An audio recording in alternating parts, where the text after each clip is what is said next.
सुप्रभात। 9th class के बच्चों, आपका आज फिर ऑनलाइन एजुकेशन क्लास में आपका स्वागत है। 9th क्लास में हम पढ़ रहे हैं इतिहास के सामाजिक के इतिहास भाग का लेसन नंबर 8। लेसन नंबर 8 में हम आज प्रश्न कर रहे हैं। लेसन नंबर 8 आपका पहनावे का सामाजिक इतिहास। सामाजिक के इतिहास में पहनावा कैसा था उस बारे में हम पढ़ रहे थे और इसके हमने 3 प्रश्न पहले कर चुके हैं। आज हम चौथे और 5वें प्रश्न पर बातें करेंगे। अभ्यास का चौथा और 5वां प्रश्न करना है, लेकिन उससे पहले आपको अध्याय जरूर पढ़ लेना है। तो हम चलते हैं चौथे प्रश्न के मेन टॉपिक करते हैं। चौथा प्रश्न जो आपका है वो है 19वीं सदी में भारत की औरतें परंपरागत कपड़े क्यों पहनती थी। 19वीं सदी लगी थी, यूरोपीय लोगों का भारत में आगमन हो चुका था, तो औरतें फिर भी पुराने कपड़े पहनती थी। वहीं अपना पुराना पहनावा था, परंपरागत पहनावा था, जबकि पुरुषों ने अपना पहनावा बदल लिया था। और इस बात से औरतों की स्थिति का क्या पता चलता है, इन बातों के प्रश्नों का उत्तर देने हैं। 3 भागों में बांट दिया। नंबर 1 तो औरतें पुराने वस्त्र क्यों पहनती थी। दूसरे, पुरुषों ने वस्त्र बदले, उसके क्या कारण थे। तीसरा, इन दोनों से औरतों की स्थिति का क्या पता चलता है। तो हम पहले चलते हैं औरतें परंपरागत कपड़े क्यों पहनती थी, उसके क्या कारण है। उसके निम्नलिखित कारण है। नंबर 1, आरामदायक। सबसे पहली बात तो प्रिय छात्र ये था कि जो पुराने वस्त्र होते थे ना, हमारे बड़े आरामदायक थे। औरतें उन्हें सुविधाजनक से, शरीर उनका फुर्तीला ठीक ठाक रहता था, उसमें तंग नहीं होते थे। इसलिए औरतों को बड़ी आरामदायक महसूस होती थी कि पुराने कपड़े पहनने में। चाहे आपने गांव में देखा भी होगा कि घाघरा है, लहंगा है, कमीज खुला है, इस प्रकार के कपड़े पहनते थे जो औरतों के लिए बड़े आरामदायक थे। इसलिए औरतों ने उनको बदलना नहीं चाहा। जबकि पश्चिमी कपड़े हैं वे बड़े तंग थे, भीड़े थे और उससे खास खुजली होने का भी डर रहता था, आरामदायक नहीं थे। दूसरा, अधिकतर औरतें घर पर ही रहती थी। दूसरा कारण यह था कि ज्यादातर जो भारतीय महिलाएं थी उनका काम घर को संभालना था, बच्चों को संभालना था। ये ज्यादा कामकाज पर नहीं जाती थी, पुरुष ही कामकाज पर जाते थे। इसलिए औरतों ने इसको बदलना कोई उचित नहीं समझा। इसके बाद नंबर 3, कोई ऐसा कानून भी नहीं था कि जो जबरदस्ती उनके कपड़े चेंज करवाए।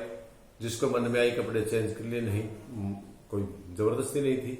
तो महिलाओं को आरामदायक वस्त्र लगते थे। भारत में कोई कानून नहीं था बदलने का, इसलिए उन्होंने नहीं बदले। नंबर 4, कार्यालय रोजाना। भारतीय स्त्रियां अधिकतर घर पर ही रहती थी, कोई दफ्तर में, नौकरी पे, व्यापार का कार्य नहीं करती थी। इसलिए उन्होंने तंग वस्त्र पहनना उचित नहीं समझा। क्योंकि जो बाहर लोग जाते हैं, औरतें जाते हैं, उसको जो यूरोपीय स्त्रियां थी उनको बाहर व्यापार के लिए, फंक्शन के लिए, कार्य के लिए जाना पड़ता था, तो कहीं बात दिक्कत ना आए, इसलिए वे तंग कपड़े पहनते थे।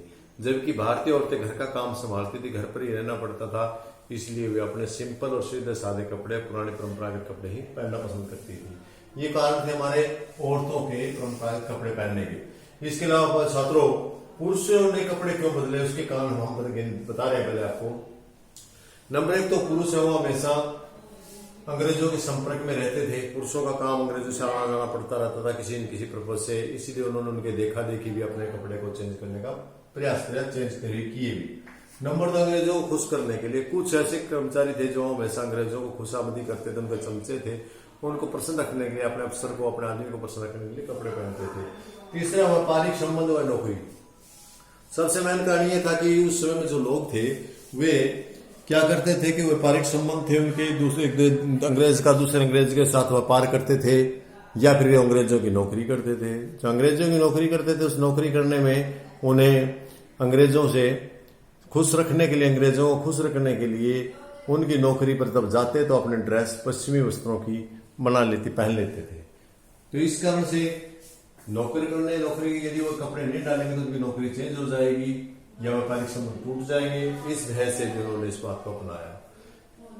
तो इन दोनों से क्या फर्क लगता है। इससे फर्क ये लगता है कि जो भारतीय महिलाएं थी वे 4 दीवारी के अंदर रही, वे कामकाज पर नहीं गई और वह पुराने कपड़े पे वहीं पहनते रही, अर्थात उसको इतना महत्व नहीं दिया गया, जबकि पुरुषों को ज्यादा महत्व दिया गया। तो यानी कहने का भाव यह है कि औरतों की स्थिति आदमियों के मुकाबले बहुत अच्छी नहीं थी। इसके बाद हम अगले प्रश्न पर चलते हैं। प्रश्न नंबर 5, समूचे राष्ट्र को खादी पहनाने का गांधी जी ने एक सपना लिया था। आजादी से पहले गांधी जी चाहते थे कि पूरे देश में खादी और आत्मनिर्भर बने, हम अपना कपड़ा खुद तैयार करके खरीद कर पहने। तो यो कुछ लोगों तक, कुछ समुदाय तक, कुछ तक जगह तक सीमित रहा। क्यों? पूरे समाज में गांधी का खादी क्यों नहीं पहना गया? इसके पीछे क्या कारण थे? उन कारणों की हम चर्चा करेंगे। उसके निम्नलिखित कारण थे। पहला कारण था ईसाइयों की दिलचस्पी न होना। भारत में ईसाई लोग रहते थे, वे खादी को कोई महत्व नहीं देते थे। खादी ईसाई लोग थे, पैसे में हरीश अमीर थे, ज्यादा पैसा खर्च कर सकते थे। खादी और इतना मोटा कपड़ा पहनकर ये राजी नहीं थे, इन्होंने कभी भी नहीं अपनाया। इसमें कोई दिलचस्पी नहीं थी, इसलिए नहीं उसका। फारसी जो लोग थे वे पश्चिमी पहनाव को पहले से ही अपना चुके थे और उसमें वो रुचि भी लेते थे, इसलिए उन्होंने खादी में कोई रुचि नहीं ली और खादी की तरफ उनका मन नहीं आया, इसलिए ये लोग भी रह गए। इसके बाद तीसरा, विदेशी कपड़े सस्ते थे जबकि खादी के कपड़े थोड़े महंगे पड़ते थे, क्योंकि खादी कपड़ा आदमी बनाना, खुद में बनाना, उसकी लेबर ज्यादा थी, मेहनत ज्यादा होती थी। विदेशी कपड़े थे वो मशीनों द्वारा तैयार किए हुए होते थे, उसके कपास के साथ साथ टेरालिन वगैरह या दूसरी वस्तुएं, रासायनिक पदार्थ भी यूज किए होते थे, जो उनको सस्ते पड़ते थे और वो बाजार में, बाहर में आकर के मार्केट में खादी की अपेक्षा लोगों को सस्ते लगते थे, इसलिए लोग। इसके बाद खादी जो था, कपड़ा था, वो मोटा खुरदरा था, जो लोग पहनने में थोड़ा सा उनको महसूस होता था कि इतनी मोटी कैसे पहने, और मोटा कपड़ा सुंदर भी नहीं लग रहा था, इसीलिए कुछ लोगों ने इसको अपनाना नहीं चाहा, नहीं शुरू किया। कुछ लोग ऐसे थे जो अपने आत्मसम्मान के लिए जो पश्चिमी कपड़ों को अपना सके थे, टोप लगाना, जो अपने आप को स्टैंडर्ड समझते थे, अपना आत्मसम्मान समझते थे, या किसी जाति से गरज थे कि जाति के लोग तो हम पहनेंगे पश्चिमी कपड़े, अपने आप को बाहरी दिखावे का अपनाने के लिए भी कुछ लोगों में ऐसी थी, या तो आत्मसम्मान की भावना थी या जाति से ग्रस्त थे, वह भी विदेशी कपड़ों के मोह में फंसे रहे और वह खादी को नहीं अपना सके। तो ये निम्नलिखित कारण थे जिनके कारण खादी नहीं अपना सके। तो डियर स्टूडेंट्स, इन्हीं 5 प्रश्नों के अभ्यास के साथ आपका लेसन पूरा होता है। इन्हीं में से आपके छोटे प्रश्न बनेंगे, बड़े बनेंगे। बुक को जरूर पढ़ लेना। बुक पढ़ लेंगे तो आपको सारे के सारे प्रश्न अच्छे से समझ में आ जाएंगे।